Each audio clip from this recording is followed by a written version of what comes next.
दोस्तों 10th के बाद हम स्ट्रीम तो हम सब लोग ही चूज़ करते हैं कि हम कौन सी स्ट्रीम लेना चाहते हैं, आर्ट्स, कॉमर्स या साइंस। लेकिन बोर्ड के ऊपर कोई ध्यान नहीं होता।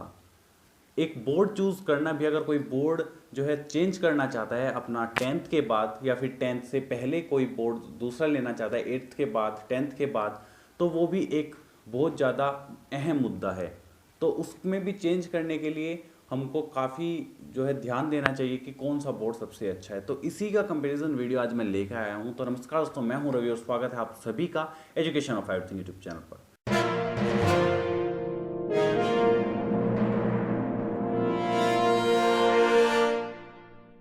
दोस्तों सबसे पहले हम बात कर लेते हैं कि हम 10th से पहले कौन सा बोर्ड लें। तो 10th से पहले अगर बात करें हम सीबीएसई बोर्ड की, तो सीबीएसई बोर्ड आप 10th से पहले ले सकते हैं, जो कि ज़्यादा आपके लिए फ़ायदेमंद होगा। और अगर बात करें यूपी बोर्ड की, तो आप यूपी बोर्ड भी ले सकते हैं, नो डाउट। लेकिन यूपी बोर्ड का मेरे यहाँ से मेरा मतलब है यूपी बोर्ड का कि स्टेट बोर्ड, क्योंकि मेरा जो स्टेट है वो यूपी है, इसलिए मैं यूपी बोर्ड बोल रहा हूँ। आपका जो भी स्टेट हो आप उसको ले सकते हैं। तो यूपी बोर्ड अगर आप लेते हैं, अगर आप अपना स्टेट बोर्ड लेते हैं, तो स्टेट बोर्ड की मान्यता जो है आपकी स्टेट में काफ़ी ज़्यादा होती है। लेकिन अगर आप इंटरनेशनल लेवल पर, यानी कि आप बाहर जाकर कहीं 12th के बाद आप पढ़ाई करना चाहते हैं, तो आपको सीबीएसई बोर्ड लेना ही ज़्यादा बेटर होगा। तो सबसे पहले बात कर लेते हैं हम सिलेबस को लेकर के। देखिए 10th से पहले का जो सिलेबस है वो यूपी बोर्ड का इतना ज़्यादा नहीं होता है। हालांकि ठीक सिलेबस होता है। आजकल सभी जो बुक्स है वो एनसीईआरटी की हो गई है, तो सिलेबस सभी का सेम हो चुका है फिलहाल। तो उस सिलेबस में अब कोई भी फंडा नहीं होता है। तो पहले क्या होता था कि यूपी बोर्ड का सिलेबस थोड़ा हल्का होता था 10th से पहले, लेकिन 10th के बाद काफ़ी ज़्यादा यूपी बोर्ड का सिलेबस जो है हार्ड हो जाता था। लेकिन अब ऐसा नहीं है, सिलेबस सभी का सेम हो चुका है। एनसीईआरटी पैटर्न अब सभी जगह लागू हो चुका है। हमारे यहाँ पे यूपी बोर्ड में भी जो है अब एनसीईआरटी पैटर्न लागू है, एनसीईआरटी से ही आपका एग्जाम आता है। और सीबीएसई बोर्ड में भी आपका एनसीईआरटी पैटर्न जो है लागू होता है। लेकिन यहाँ पे एक अहम मुद्दा आ जाता है लैंग्वेज का। यूपी बोर्ड में या फिर आपके स्टेट बोर्ड में ज़्यादातर जो है आपकी स्टेट की लैंग्वेज चलेगी, जैसे कि हमारे यहाँ पे हिंदी चलती है। तो लेकिन यूपी बोर्ड में भी हमारे यहाँ पर जो है एक हमारे पास ऑप्शन अवेलेबल होता है इंग्लिश का, हम इंग्लिश भी ले सकते हैं। अब मैं इनमें डिफरेंस बताता हूँ कि सिलेबस सेम है और आपकी लैंग्वेज भी सेम हो चुकी है अब, क्योंकि इंग्लिश आ चुके हैं यूपी बोर्ड में भी, और सीबीएसई बोर्ड में भी आपकी इंग्लिश ही होती है। तो अब मैं आपको डिफरेंस बताता हूँ। तो सबसे पहला जो डिफरेंस आता है वो आता है आपकी क्लासेस का।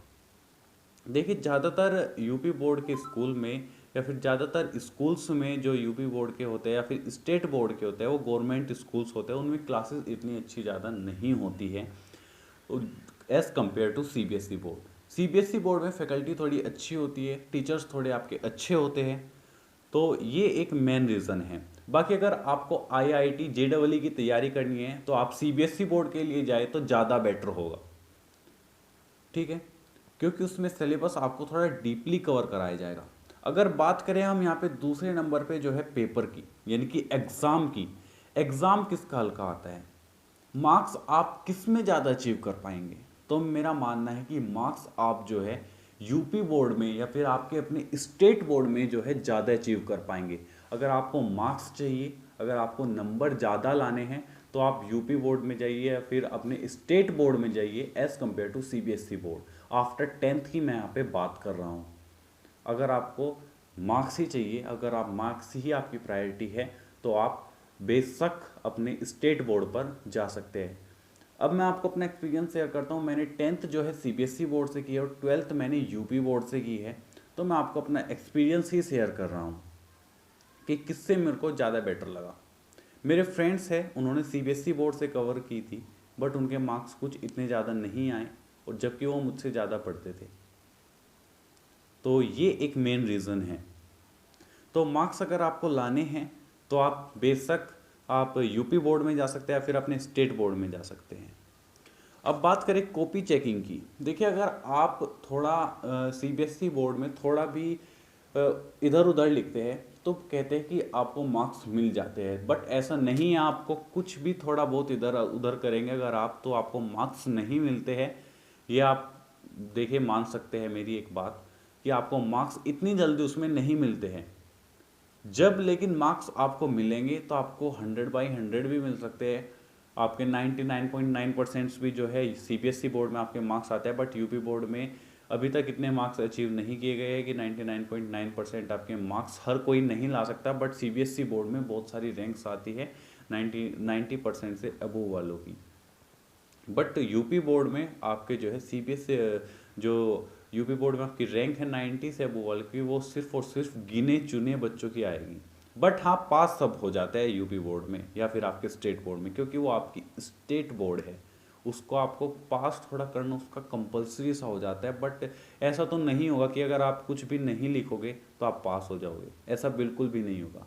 तो देखिए, मेरी ओपिनियन तो ये है कि आप अगर 10th से पहले अपना बोर्ड चेंज कर रहे हैं, 8th के बाद चेंज कर रहे हैं, तो आप सीबीएसई बोर्ड ही चूज़ करें। और अगर आप 10th के बाद चूज़ करें तो अगर आपको मार्क्स चाहिए तो आप अपने स्टेट बोर्ड पर जा सकते हैं। लेकिन अगर आपको मार्क्स नहीं चाहिए, अगर आप पढ़ सकते हैं, मेहनत कर सकते हैं और आपको आगे कुछ करना है, आपको कोर्सेज वगैरह करने हैं, ये एक हाईलाइट है कि अगर आपको कोर्सेज वगैरह करने हैं, बीटेक करनी है, आईआईटी करनी है, तो आप सीबीएसई बोर्ड पर जाइए। अगर आपको गवर्नमेंट जॉब की तैयारी करनी है तो आप यूपी बोर्ड पर जा सकते हैं। तो लास्ट में बस मेरा यही ओपिनियन था कि आप अब अपने हिसाब से चूज़ कर सकते हैं आपको आगे करना क्या। आपको कोर्सेज करने हैं तो आप सीबीएसई बोर्ड पर जा सकते हैं, लेकिन अगर आपको सिर्फ और सिर्फ गवर्नमेंट जॉब की तैयारी करनी है तो आप यूपी बोर्ड पर जा सकते हैं, क्योंकि उसमें आपके मार्क्स थोड़े अच्छे आप पा सकते हैं। तो दोस्तों, बस आज की इस वीडियो में बस इतना ही। उम्मीद करता हूँ कि आपको सब चीज़ें क्लियर हुई होगी, और ये मैंने जितनी भी चीज़ें आपको बताई अपने पर्सनल एक्सपीरियंस से बताई है। तो अगर आपकी कुछ और राय है तो आप हमको नीचे कमेंट करके बता सकते हैं। तो आज की इस वीडियो में बस इतना ही, मिलता है आपसे नेक्स्ट वीडियो में। तब तक के लिए बाय बाय, टेक केयर, फिर मिलेंगे।